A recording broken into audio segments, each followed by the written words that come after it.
This is the crystal Xbox that my girlfriend bought for me when we were poor students, way back in 2004. It's part of the reason she's now my wife. I mean, girl buys you an Xbox, it's the least you can do. And as someone who was a big fan of PC gaming throughout the 90s, as well as the Dreamcast of course, the Xbox was the logical choice, and it served me very well indeed for all of those Halo LAN parties. But as one of the last holdouts of the analog standard definition generation, the OG Xbox is starting to show its age, and could do with a spruce up.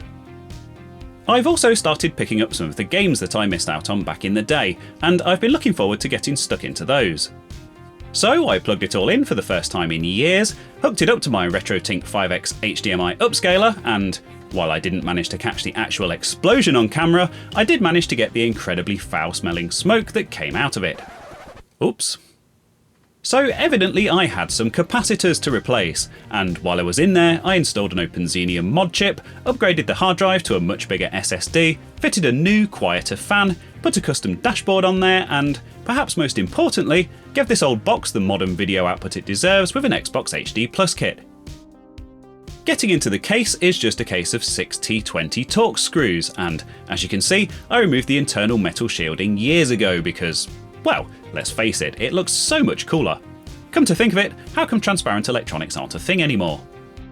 Anyway, we need to get the motherboard out, and that's just a case of removing the drive trays and then the board itself using a Torx T10 screwdriver. At this point, I also removed the CPU and GPU heatsinks and cleaned off the remains of that 20-year-old thermal compound. Having those out of the way will make the board easier to handle, and of course getting the thermal sorted is always a wise move.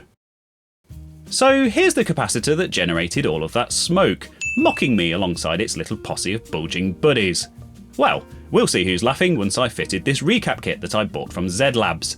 They're modern Panasonic capacitors, but because this is a 1.6 revision board, it doesn't include the infamous clock capacitor, and in fact, ZedLabz themselves don't recommend changing it in this hardware revision if it's working okay. You see, a capacitor basically acts like a battery, and Microsoft fitted one that would keep enough juice flowing when the power was disconnected so that the Xbox wouldn't forget the time and date when it was unplugged. This was known as the clock capacitor for obvious reasons.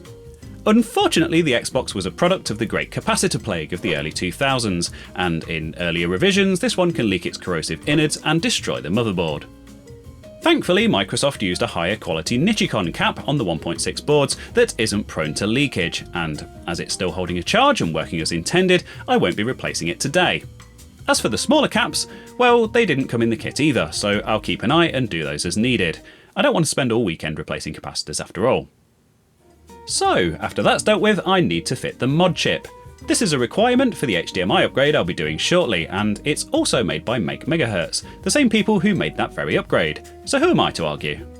It's not all good news for 1.6 owners, however, as by the time this revision rolled around, Microsoft had cottoned on to people using the LPC debug port for nefarious purposes, and removed it. So I had to fit a pin header.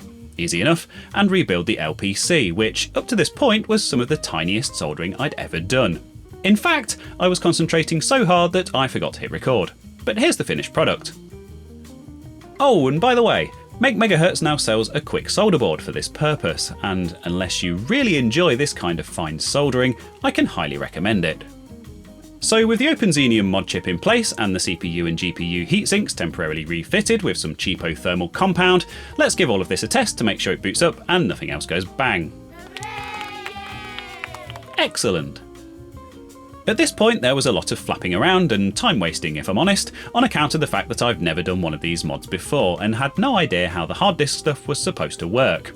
There is a DVD that you can burn called Hexen that automates all this, but I decided to save a 5-minute trip to the local shop to buy DVD-Rs and tackle it on hard mode, and waste an entire day working it all out. So, here's the process that worked for me in the end. First up, I needed to unlock the original hard disk using the OpenXenium menu. The disk is locked to the console using a unique serial number, and nothing else will be able to access it without this step. Then, over on my Windows machine, I downloaded Fat Explorer and hooked the old mechanical hard drive up using a USB to IDE adapter to back up all of my old save files and whatnot. After all, I really don't want all of the hours that student Reese put into Burnout Revenge going to waste. I used the same utility to format the new drive, a Samsung 250GB SSD that came out of an old work machine.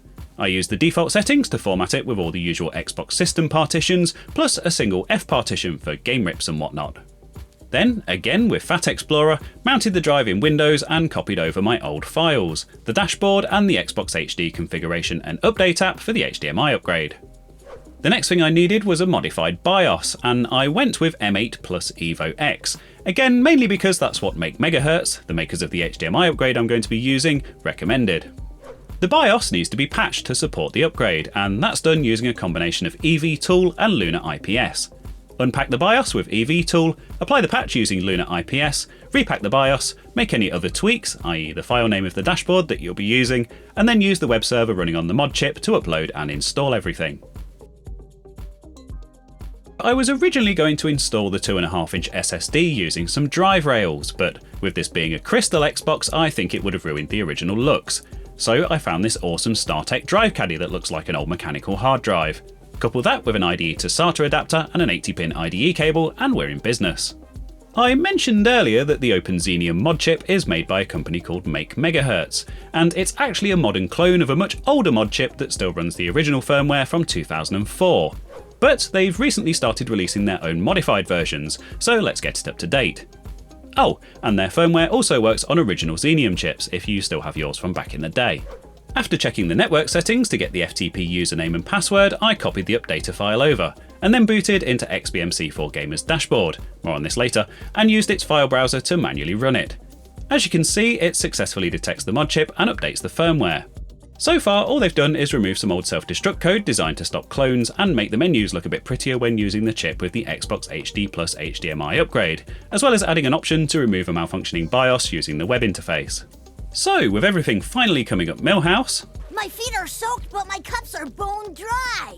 Everything's coming up Milhouse. I wanted to get a feel for how big 250GB actually was, as well as making sure that all the disk stuff was working properly. I know a dual layer DVD can hold up to 8.5GB, but I guessed that most original Xbox games wouldn't be anywhere near that, and it turns out that I was right. I ripped a few old favourites from my original collection, and sizes ranged from 1GB to just over 5GB, with the 10 random games I picked taking up a total of around 27GB. With an average size of 2.7GB, it looks like the remaining space on this SSD should be enough for around 70 odd games, which will be more than enough for my original games and anything new that I want to check out. I can go up to 2TB with this setup if I wanted, and there are modern kernels that support up to 16TB, but as I'm not really interested in using this for emulators or media playback, I think this SSD should be plenty for now. Plus the discs are right here, so, I could just load stuff up the old-fashioned way. One final thing to check before the HDMI upgrade goes in. The mod chip is now updated with Xbox HD Plus support, so we'll be able to see what we're doing up to that point at least, but we need to make sure that the patched BIOS is detected properly. Also, for the upgrade to work, we need to change the video standard to NTSC and the game region to US/Canada. It's important to make sure all of the software side is in place before installing the upgrade, as it will save a lot of headaches. So running the official app shows that the kernel patch has been detected and the app itself is fully up to date. If the region stuff I mentioned a second ago is wrong, it will shout at you about that as well. Ask me how I know.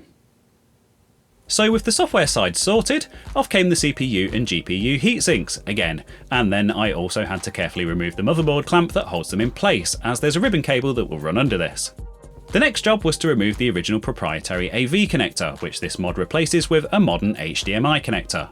There was actually an official Xbox add-on called the High Definition AV Pack that enabled those games that supported it to output 480p, 720p and even 1080i. But of course it was still an analog solution using component cables, although it also added a digital SPDIF audio output, and we'll pick this up for the new upgrade shortly. The cool thing is that the modified BIOS allows the Xbox HD Plus to patch games on the fly, forcing them into 480p and even an upscaled 720p mode, even adding widescreen support to games that didn't originally have it. So this mod isn't just limited to the small handful of games that supported HD out of the box. Of course, it can't do much for pre-rendered FMV and menu items that were designed with standard definition in mind. Anyway, once the AV connector is gone, there are a couple of tiny bridge wires that need to be soldered in to fool the Xbox into thinking that one of those HD packs is connected. So I've added those and hopefully got my eye in for the really tiny stuff.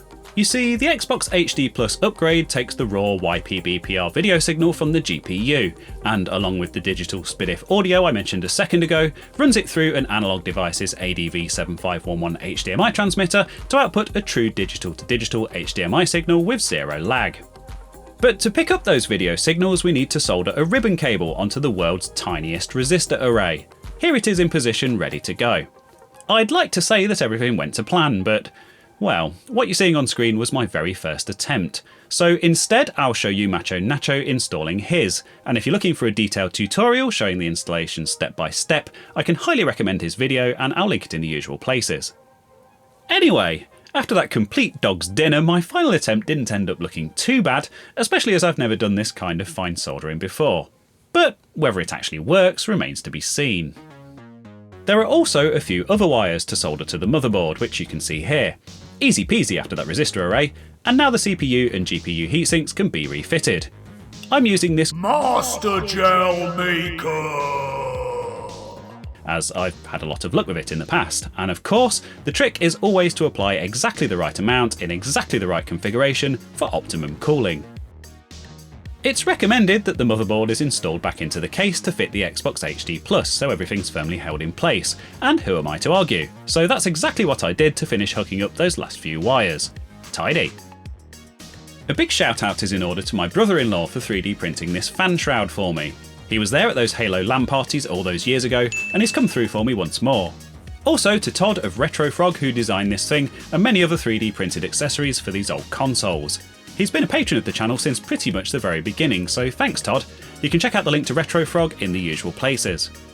The new shroud allows the proprietary 72-ish mm fan with those weird plastic lugs to be replaced with a personal favourite of mine, a Noctua 60mm as used in various projects on this channel. It should keep this old console cool for years to come, and it's practically silent too. Finally, it's time to connect everything back up and put the drives back in. And now, the first boot.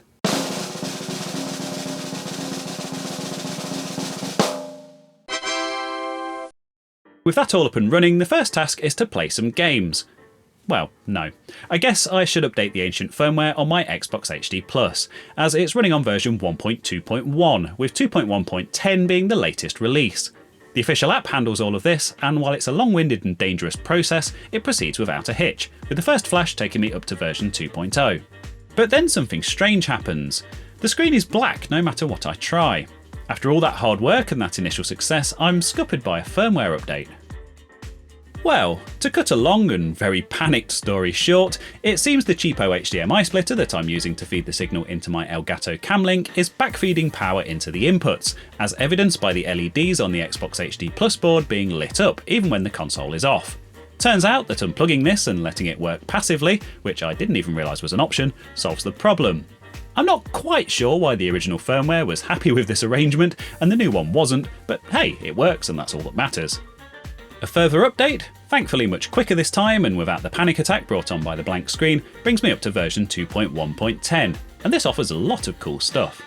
For example, we can choose which video mode we want to target by default for dashboards and whatnot, play around with the audio settings to enable or disable cool stuff like Dolby Digital AC3 and even DTS, select whether we want to use the built-in universal 480p patch or even upscale to 720p, and this is handled by the renderer on the Xbox itself, so it's basically native, force widescreen, change the colour space, check for updates, and a lot of other stuff that I don't understand.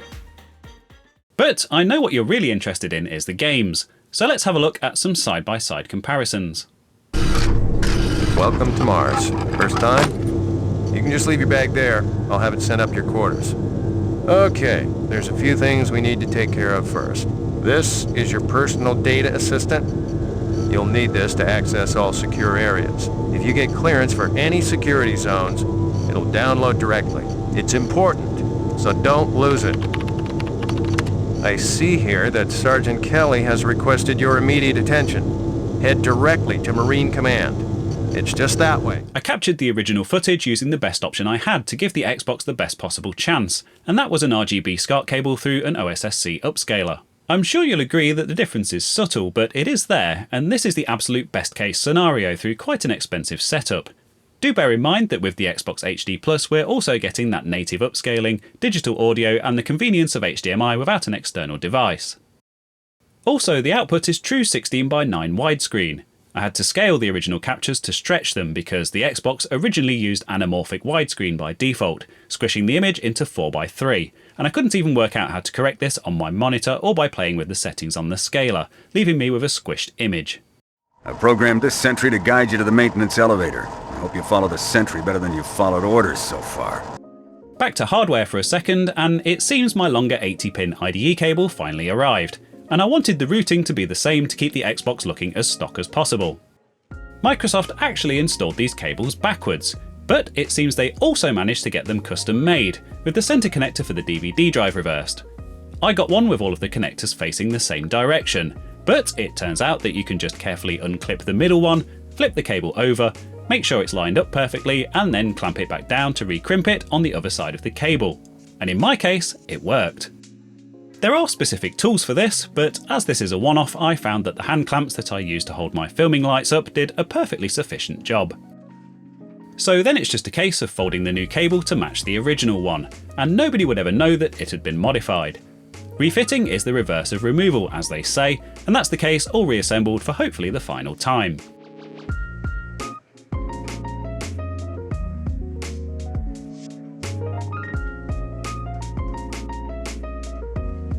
I also wanted to give a quick mention to the XBMC for Gamers dashboard, which is still very much under active development and supports the native 720p output of this particular upgrade, so it looks super sharp. It also has some really cool built-in features, like a game artwork downloader, the ability to download the original DLC for various games, which of course we lost access to when the original Xbox Live went offline in 2010, as well as emulators and homebrew, and of course all the excellent media playback stuff you'd expect from XBMC. Oh, and like all of these modern dashboards, it includes an in-game reset function to take you back to the dashboard without having to turn the console off and back on again. But anyway, that's probably something to look at in more detail in a later video once I've got my head around it all, and of course if this one ends up being well received. So I hope you enjoyed this journey down memory lane with my old console, and indeed the massive hardware and software overhaul that had to happen to make that possible. Big thanks to my patrons, coffee supporters and YouTube channel members. Now I'm off to play some Burnout Revenge, so thank you for watching and I'll hopefully see you next time.